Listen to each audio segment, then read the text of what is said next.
Hello everyone, আমি তোমাদের প্রিয়াঙ্কা এসে গেছি আরও একটি নতুন ব্লগ নিয়ে। আমি যেদিন পিসির বাড়ি গেছিলাম এটা সেই দিনকার ব্লগ।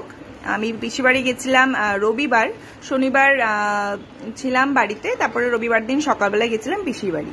তো পিসির সাথে বললাম যে একটু বাজারে বেরোবো, তাই একটুখানি বেরোলাম। আর রবিবার যে আরামবাগ মার্কেট বন্ধ থাকে আমার জানা ছিল না, আর পুজোর সময় ভেবেছিলাম হয়তো খোলা থাকবে, কিন্তু এসে দেখি পুজোর সময়ও কিন্তু বেশ ভালোই বন্ধ আছে, মানে কিছু কিছু আর কি খোলা ছিল। তো পিসির কি কি লাগবে না লাগবে পুজোর সময়, তো সেই জন্য আমি পিসিকে বললাম চলো তোমায় সব কিনিয়ে দিচ্ছি। মাকে কিনিয়ে দিয়েছি, তাহলে পিসিকে কেন দেবো না। আর আমি পিসির জন্য শাড়ি নিয়ে গেছিলাম, শাড়িটা পছন্দ হয়েছে, আমি বললাম তাহলে ম্যাচিং করে কি নেবে বলো। তো পিসি তো খুব একটা সাজে না, ওই আর কি তোমার যেরকম ক্লিপ লাগে বা হচ্ছে ক্ল্যাচার লাগে বা হয়তো টিপের পাতা, মানে মুখে হয়তো ক্রিম, এরকমই। তো এখানে ক্ল্যাচার পছন্দ হচ্ছিল না, তো অন্য একটা দোকানে গেলাম। তো যেতে যেতে সেটাই দেখছিলাম যে কত এখানে খালি খালি রাস্তা, আমাদের হলে তো ওগুলো গিজগিজ করছে। তো ওখানেরও জিনিস নেওয়া হয়ে গেছে। তারপরে পাপোশ নষ্ট হয়ে গেছিলো পিসির, আমি বেশ যে দেখছিলাম মানে পাপোশগুলো সব ছিঁড়ে গেছিলো। তো আমি বললাম চলো তাহলে পাপোশ কিনিয়ে দিচ্ছি, এখান থেকে তোমার যেটা পছন্দ হচ্ছে তুমি নাও, বাথরুমের পাপোশ হোক বা বাড়ির পাপোশ হোক, মানে রুমের আর কি। তো এখান থেকে কিছু নিয়ে আমরা বাজারের দিকে যাচ্ছিলাম। তো আরও অন্যান্য জায়গায় কাজ ছিল। তো এটা পিসিদের বাজারের মা কালী, খুবই জাগ্রত।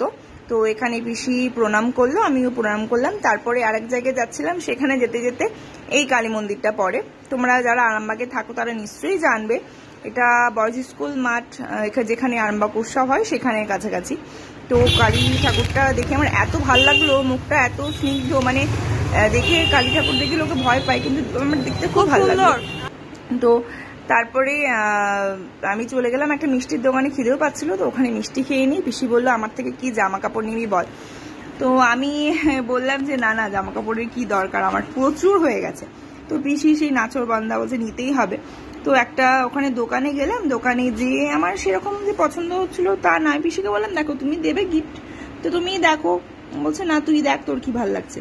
তো এখানে মোটামুটি যা কোয়ালিটি ছিল মোটামুটি আর কি, তো তার মধ্যে দেখি একটা দুটো ভাল লাগছিল, তো আমি একটা নিয়ে এলাম এটা। তো এটা আমার খুবই ভালো লেগেছে, তো এটা নিলাম। পিসি বললো আমারও ভালো লেগেছে, সবারই ভালো লেগেছে। তো দেখো এগুলো কিনেছিলাম। এই ক্লিপটা আমার খুব কিউট লেগেছে, এত সুন্দর। আর পিসির জন্য যা যাবতীয় জিনিস কিনে দিয়েছি, বা পিসির বাড়িতে যারা যারা আছে, একটা পুচকে মেয়ে, পিসির ছোট জায়ের মেয়ে, তারপরে পিসির মেজো যাকে, সবাইকে আর কি ক্লিপ এই সব কিনিয়ে দিয়েছি আমি। তো পিসির জুতোও ছিঁড়ে গেছিলো, এই জুতোর দোকানের ব্লগটা করা হয়নি। তো বললো যে আমার এরকম কিছু জুতোর দরকার নেই, বৃষ্টিও হচ্ছে, তো একটা বর্ষার জুতো। তো এইসব করে একটু ফ্রেশ হয়ে নিলাম, হয়ে নিয়ে পিসির চপ দিয়ে মুড়ি দিয়ে মাখিয়ে দিয়েছিল, একটু কফি বানিয়ে দিয়েছিল, সেটাই বসে বসে খাচ্ছিলাম। বেশ ভালোই লাগছিল খেতে, মুড়ি খেতে ভালো লাগে বেশ বাড়ি টাড়ি গেলে। তো পিসামশাই ওইদিকে কি টিভিতে দেখছি দিদি নাম্বার ওয়ান না কি হচ্ছিল, আর এদিকে সবাই মানে লুডো খেলছিল। এদের বাড়িতে একটা বেশ ভালো লাগে, সবাই মিলে লুডো খেলা হয়।